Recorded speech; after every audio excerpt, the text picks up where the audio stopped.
Hi guys, welcome back to my YouTube channel that is Swapna's Tutorial. So ನೀವೇನೇ ನನ್ನ ಚಾನೆಲ್ಗೆ subscribe ಆಗಿಲ್ಲ ಅಂದರೆ ಪ್ಲೀಸ್ ಸಬ್ಸ್ಕ್ರೈಬ್ ಆಗಿ ವಿಡಿಯೋಸ್ನ ಲೈಕ್ ಮಾಡಿ ಶೇರ್ ಮಾಡಿ ಹಾಗೆ ಕಮೆಂಟ್ ಮಾಡಿ. ಸೊ ಇವತ್ತು ನಾನು ಮಾಡ್ತಿರೋ ಸಬ್ಜೆಕ್ಟ್ ಯಾವುದು ಅಂದರೆ ಥರ್ಡ್ ಸೆಮ್ BCom ನ ಫಂಡಮೆಂಟಲ್ ಆಫ್ ಕಾಸ್ಟಿಂಗ್ ಅನ್ನೋ ಒಂದು ಸಬ್ಜೆಕ್ಟ್ನ ಎಕ್ಸ್ಪ್ಲೇನ್ ಮಾಡ್ತಿದ್ದೀನಿ.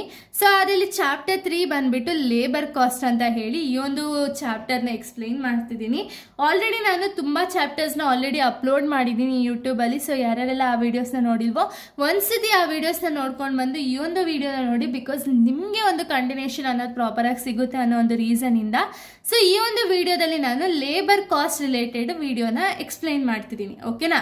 ಸೊ ಲೇಬರ್ ಕಾಸ್ಟ್ ಅಂದ್ರೆ ಏನು? First of all, it is the total expenses a business incurs for the employing its staffs, which includes wages, benefits and payroll, taxes, etc. ಅಂತ ಇಲ್ಲಿ ಹೇಳಿದ್ದಾರೆ. ಅಂದ್ರೆ ಒಂದು ಬಿಸ್ನೆಸ್ ಅಲ್ಲಿ ಈಗ ಎಂಪ್ಲಾಯೀಸ್ ಇರ್ತಾರೆ, ಸ್ಟಾಫ್ಸ್ಗಳಿರ್ತಾರೆ, ಅವ್ರಿಗೆ ಯೂಶಲಿ ನಾವೇನು ಕೊಡಬೇಕು? ವೇಜಸ್ನ ಕೊಡಬೇಕು, ಬೆನಿಫಿಟ್ಸ್ನ ಕೊಡಬೇಕು ಆ್ಯಂಡ್ ಟ್ಯಾಕ್ಸಸ್ ಅವ್ರಿಗೆ ಏನಿರುತ್ತೋ ಅದನ್ನ ಪೇರೋಲ್ ಎಲ್ಲ ಪೇ ಮಾಡ್ತಾ ಹೋಗಬೇಕು. ಓಕೆನಾ?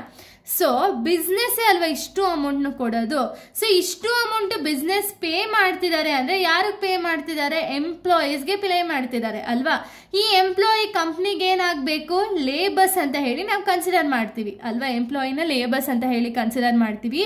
ಸೊ ಲೇಬರ್ಸ್ಗೆ ಆಗುವಂಥ ಒಂದು ಟೋಟಲ್ ಎಕ್ಸ್ಪೆನ್ಸಸ್, ಒಂದು ಬಿಸ್ನೆಸ್ಸಲ್ಲಿ ಒಂದು ಬಿಸ್ನೆಸ್ ಪ್ರಾಡಕ್ಟ್ನ ಅವ್ರು ಎಷ್ಟು ಕಷ್ಟಪಟ್ಟು ಪ್ರೊಡ್ಯೂಸ್ ಮಾಡ್ತಾರೋ ಅದೇ ರೀತಿ ಅವರು ಮಾಡಿರುವಂಥ ಒಂದು ಪ್ರಾಡಕ್ಟ್ಸ್ಗೆ ಅಥವಾ ಅವರ ಒಂದು ಪರಿಶ್ರಮಕ್ಕೆ ಕಂಪನಿ ಏನು ಮಾಡಬೇಕು ಅಂದರೆ ಪೇ ಔಟ್ನ ಮಾಡಬೇಕು ಅಲ್ವಾ? ಸೊ ಕಂಪನಿ ಒಂದು ಟೋಟಲ್ ಎಕ್ಸ್ಪೆನ್ಸಸ್ ಎಷ್ಟು ಆಗುತ್ತೆ ಒಬ್ಬ ಎಂಪ್ಲಾಯಿಗೆ, ಸ್ಯಾಲ್ರಿಯಿಂದ ಹಿಡಿದು ಅವರಿಗೆ ಬೆನಿಫಿಟ್ಸ್ ಆಗಿರ್ಬೋದು, ರೆಂಟ್ ಆಗಿರ್ಬೋದು, ಪ್ರತಿಯೊಂದನ್ನು ಕೂಡ ಪೇ ಮಾಡ್ತಿದ್ದಾರೆ ಅಂದರೆ ಅವರಿಗೆ ಕಂಪನಿ ಕಡೆಯಿಂದ ಟೋಟಲ್ ಎಕ್ಸ್ಪೆನ್ಸಸ್ ಎಷ್ಟು ಆಗುತ್ತೆ ಅದನ್ನು ನಾವು ಲೇಬರ್ ಕಾಸ್ಟ್ ಅಂತ ಹೇಳಿ ಕರಿತೀವಿ. ಓಕೆನಾ?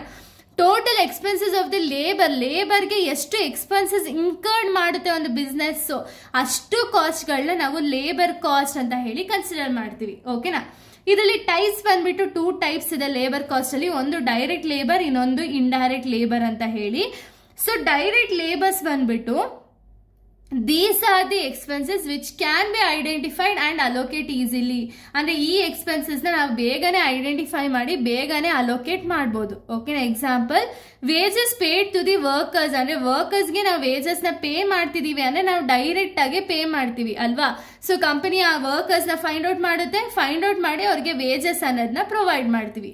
ಬಟ್ ಇಂಡೈರೆಕ್ಟ್ ಲೇಬರರ್ಸ್ ಅಂದ್ರೆ ಏನು ಅಂದ್ರೆ these are those expenses which cannot be easily allocated ಅಥವಾ identified. Example, wages paid to the superior. ಅಂದ್ರೆ ಸುಪೀರಿಯರ್ಗೆ ವೇಜಸ್ ಪೇ ಮಾಡ್ತಿರೋರು ಇದಾರೆ ಗೊತ್ತು, ಬಟ್ ಅವ್ರಿಗಿಂತ ಟಾಪ್ ಲೆವೆಲ್ ಅವರು ಅವ್ರಿಗೆ ಪೇಮೆಂಟ್ ಅನ್ನೋದನ್ನ ಮಾಡ್ತಿದ್ದಾರೆ. ಬಟ್ ಇದು ಯಾವುದೇ ಎಂಪ್ಲಾಯೀಸ್ಗೆ ಗೊತ್ತಿರಲ್ಲ ಅಲ್ವಾ? ಅಂದ್ರೆ ನಮಗೆ ಪ್ರಾಪರ್ ಆಗಿ ಡೈರೆಕ್ಟ್ ಆಗಿ ಪೇ ಮಾಡ್ತಿರಲ್ಲ, ಇದು ಇಂಡೈರೆಕ್ಟ್ ಆಗಿ ಪೇ ಮಾಡ್ತಿದ್ದಾರೆ. ಅದನ್ನು ನಾವು ಇಂಡೈರೆಕ್ಟ್ ಲೇಬರರ್ಸ್ ಅಂತ ಹೇಳಿ ಕರಿತೀವಿ. ಓಕೆನಾ?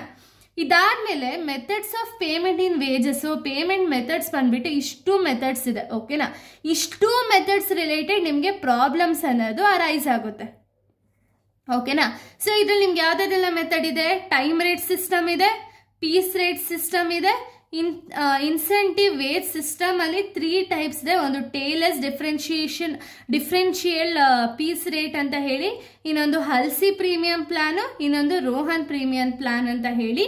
ಇಷ್ಟು ಕೂಡ ಅಂದ್ರೆ 3 ಟೈಪ್ಸ್ ಏನಿದೆಯಲ್ಲ, ಇಷ್ಟು ಟೈಪ್ ಮೇಲೂ ಕೂಡ ನಿಮಗೆ ಪ್ರಾಬ್ಲಮ್ಸ್ ಅನ್ನೋದು ಅರೈಸ್ ಆಗುತ್ತೆ. ಸೊ ಈ ಪ್ರಾಬ್ಲಮ್ ರಿಲೇಟೆಡ್ ಫಾರ್ಮುಲಾಸ್ನ ಈ ಒಂದು ವಿಡಿಯೋದಲ್ಲೇ ನಾವು ನೋಡೋಣ. ಓಕೆನಾ? ಬಿಕಾಸ್ ಈ ಒಂದು ವಿಡಿಯೋದಲ್ಲಿ ನಾನು ಫಾರ್ಮುಲಾನ ಎಕ್ಸ್ಪ್ಲೈನ್ ಮಾಡಿಬಿಟ್ರೆ ನೆಕ್ಸ್ಟ್ ವಿಡಿಯೋದಿಂದ ನಾನು ಪ್ರಾಬ್ಲಮ್ನ ಡೈರೆಕ್ಟಾಗಿ ಎಕ್ಸ್ಪ್ಲೈನ್ ಮಾಡ್ತಾ ಹೋಗ್ತೀನಿ. ಓಕೆನಾ? ಈಗ ಫಾರ್ಮುಲಾ ಯಾವ ರೀತಿ ಇದೆ ಅಂದರೆ, ಸೊ ನೋಡಿ, ಫಸ್ಟ್ ಯಾವುದು ಟೈಪ್ ಇರೋದು ಅಂದರೆ ಟೈಮ್ ರೇಟ್ ಸಿಸ್ಟಮ್. ಓಕೆನಾ? ಟೈಮ್ ರೇಟ್ ಸಿಸ್ಟಮ್ದು ಫಾರ್ಮುಲಾ ಯಾವ ರೀತಿ ಇದೆ ಅಂದರೆ earnings is equals to number of hours work into rate per hour ಅಂತ ಹೇಳಿ ಅರ್ಥ. ಓಕೆನಾ? ಅಂದರೆ ಎಷ್ಟು ಅವರ್ ವರ್ಕ್ ಮಾಡಿದ್ದಾರೆ ಇಂಟು ರೇಟ್ ಪರ್ ಅವರ್ ಮಾಡಿದ್ರೆ ನಮಗೆ ಟೈಮ್ ರೇಟ್ ಸಿಸ್ಟಮ್ ಎಷ್ಟು ಅಂತ ಹೇಳಿ ಸಿಗುತ್ತೆ. ಓಕೆನಾ? Next piece rate system. ಅಂದರೆ ಇಲ್ಲಿ ನಿಮಗೆ ಡೌಟ್ ಬರುತ್ತೆ ವೆದರ್ ಅಲ್ಲಿ ಕ್ವಶನ್ ಅಲ್ಲೇ ಮೆನ್ಷನ್ ಮಾಡಿರ್ತಾರಾ ಅಂತ ಹೇಳಿ. ಹೌದು, ಮೆನ್ಷನ್ ಮಾಡಿರ್ತಾರೆ. ಅದರಲ್ಲಿ ನೀವು ಟೈಮ್ ರೇಟ್ ಸಿಸ್ಟಮ್ಗೆ ಒಂದು ಫಾರ್ಮುಲಾ ಹಾಕ್ತೀರಾ, ಪೀಸ್ ರೇಟ್ ಸಿಸ್ಟಮ್ಗೆ ಒಂದು ಫಾರ್ಮುಲಾನ ಹಾಕ್ತೀರಾ. ಓಕೆನಾ? ಸೊ ನೋಡಿ, ಪೀಸ್ ರೇಟ್ ಸಿಸ್ಟಮ್ದು ಯಾವ ರೀತಿ ಫಾರ್ಮುಲಾ ಇದೆ ಅಂದರೆ earnings is equals to number of units produced into rate per hour ಅಂತ ಹೇಳಿ ಅರ್ಥ. ಓಕೆನಾ? ಅಂದರೆ ಎಷ್ಟು ಯೂನಿಟ್ಸ್ನ ಪ್ರೊಡ್ಯೂಸ್ ಮಾಡಿದ್ದಾರೆ, ಒಂದು ಯೂನಿಟ್ನ ಪ್ರೊಡ್ಯೂಸ್ ಮಾಡೋದಕ್ಕೆ ಎಷ್ಟು ಟೈಮ್ನ ಕನ್ಸ್ಯೂಮ್ ಮಾಡಿದ್ದಾರೆ ಅಂತ ಹೇಳಿ ಓಕೆನಾ ಆ ಒಂದು ಫಾರ್ಮುಲಾ ಹೇಳುತ್ತೆ. ಅಕಸ್ಮಾತ್ ಕ್ವಶನಲ್ಲಿ ಏನಾದ್ರು ರೇಟ್ ಪರ್ ಆರ್ ಏನಾದ್ರು ಕೊಟ್ಟಿಲ್ಲ ಅಂದರೆ ಅವಾಗ ನಿಮಗೆ standard hour divided by standard ಪ್ರೊಡಕ್ಷನ್ನ ಎರಡು ಡಿವೈಡ್ ಮಾಡಿದಾಗ ನಿಮಗೆ ರೇಟ್ ಪರ್ ಆರ್ ಎಷ್ಟು ಅಂತ ಹೇಳಿ ಗೊತ್ತಾಗುತ್ತೆ. ಓಕೆನಾ? Next incentive. ಓಕೆನಾ? Incentive plan system under 3 types ಇದೆ. ಒಂದು ಟೇಲರ್ಸ್, ಇನ್ನೊಂದು ಹಲ್ಸಿ, ಇನ್ನೊಂದು ರೋಹನ್ ಪ್ಲಾನ್ ಅಂತ ಹೇಳಿ. So Taylor's differential piece rate ಸಿಸ್ಟಮ್ದು ಫಾರ್ಮುಲಾ ಏನಿದೆ ಅಂದರೆ, ಸೊ ನೋಡಿ, earnings is equals to number of units produce into rate per unit into difference rate. ಅಂದರೆ ಇಲ್ಲಿ ನಿಮಗೆ ಕನ್ಫ್ಯೂಸ್ ಆಗುತ್ತೆ ನಾನು ಫಾರ್ಮುಲಾ ಹೇಳಬೇಕಾದ್ರೆ, ಬಟ್ ನಿಮಗೆ ಪ್ರಾಬ್ಲಮಲ್ಲಿ ನಾನು ನೀಟಾಗಿ ಎಕ್ಸ್ಪ್ಲೈನ್ ಮಾಡ್ತೀನಿ. ಓಕೆನಾ? ಸೊ ನಂಬರ್ ಆಫ್ ಯೂನಿಟ್ಸ್ ಎಷ್ಟು ಪ್ರೊಡ್ಯೂಸ್ ಆಗಿದೆ, ರೇಟ್ ಪರ್ ಯೂನಿಟ್ ಎಷ್ಟು ಆ್ಯಂಡ್ ಡಿಫ್ರೆನ್ಷಿಯಲ್ ರೇಟ್ ಎಷ್ಟು ಅಂತ ಹೇಳಿ ಅವರೇ ಕೊಟ್ಟಿರ್ತಾರೆ. ಅದನ್ನು ಫಾರ್ಮುಲಾದಲ್ಲಿ ಸಬ್ಸ್ಟಿಟ್ಯೂಟ್ ಮಾಡಬೇಕು ಅಷ್ಟೇ. ಓಕೆನಾ? ನೆಕ್ಸ್ಟ್ ಹಲ್ಸಿ ಪ್ಲಾನ್ ಅಥವಾ 50-50 ಶೇರಿಂಗ್ ಪ್ಲಾನ್ ಅಂತ ಹೇಳಿ ಕರಿತೀವಿ. ಇದಕ್ಕೆ ನಾವು earnings is equals to hours work into rate per hour plus half minus time saved into rate per hour ಮಾಡಿದಾಗ ನಮಗೆ ಹಲ್ಸಿ ಪ್ಲಾನ್ದು ಅಮೌಂಟ್ ಸಿಗುತ್ತೆ. ಓಕೆನಾ?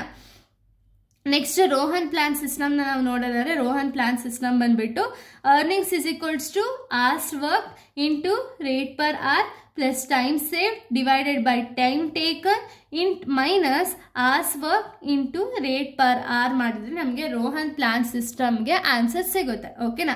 ಇದು ಫಾರ್ಮುಲಾ.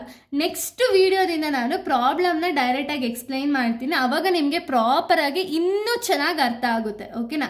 ಸೊ ಇಲ್ಲಿಗೆ ಒಂದು ವಿಡಿಯೋ ಅನ್ನೋದು ಕಂಪ್ಲೀಟ್ ಆಗುತ್ತೆ. So thank you guys, thanks for watching.